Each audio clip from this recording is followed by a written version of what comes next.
As I speak, the Eastern European countries aspiring to join the European family of free and democratic nations are facing constant pressures and threats. Armenia has been cornered and forced to sign customs union, which is not in this nation's interest or in the interest of our region. Moldova is being blockaded. Ukraine is under constant attack. Azerbaijan faces extraordinary pressure, and Georgia is occupied. Why? Because an old empire is trying to reclaim its bygone borders. And borders is actually not the right word, since this empire, be it the Russian Empire, the Soviet Union, the Russian Federation, or the Eurasian Union, never had borders. It only had margins. I came today to speak in the name of these margins. Unlike most nations, the Russian Federation has no interest in having stable states around it. Neighboring countries in constant turmoil, that is what the Kremlin is seeking. It rejects the very idea of strong governments in Georgia, Ukraine, or Moldova, even ones that try to be friendly to their interests.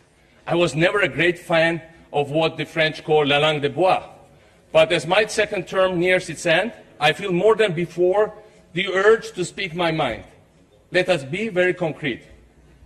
Do you think that Vladimir Putin wants, for instance, Armenia to decisively triumph over Azerbaijan? No. This would make Armenia too strong and potentially too independent. Do you think then the contrary is true, that Moscow wants Baku to prevail over Yerevan? Obviously not. The current rise of a modernized, dynamic Azerbaijan is a nightmare for the Russian leaders.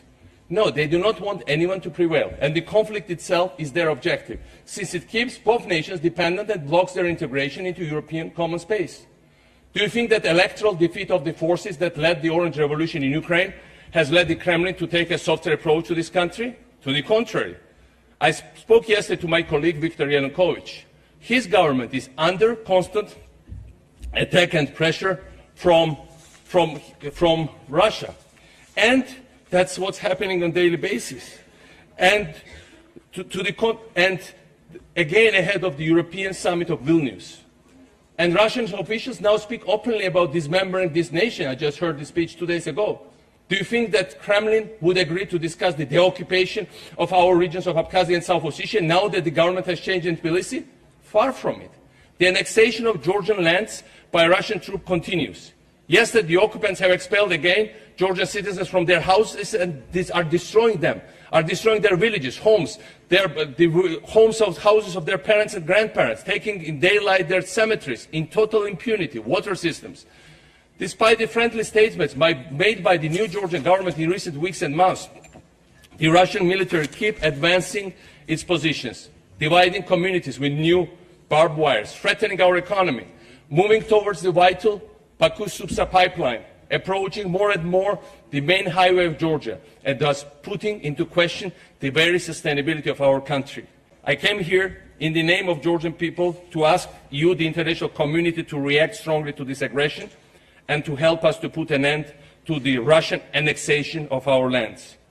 The hostility of Vladimir Putin and his team towards the government I had the privilege to lead for almost a decade was not based on personal hatreds or cultural misunderstandings. Any such interpretation would just be a smokescreen. My predecessor, President Shevardnadze, came from the highest Soviet nomenclatura.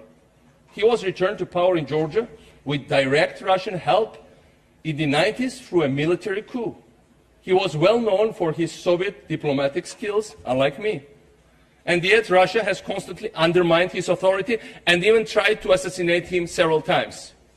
This is not about Gamsakhurdia, the first Georgian president, Shevardnadze, Saakașvili, or President Prime Minister Ivanishvili. Those names actually do not matter when the stakes are so high. This is about the possibility or not of true statehood in Georgia and beyond. Why? Because the current Russian authorities know perfectly well that as soon as strong institutions are built in Ukraine, Georgia, Moldova, or any other place, as soon as functioning states emerge, such institutions, such states, will reflect and enforce the will of their people, which is to become fully independent and move towards Europe.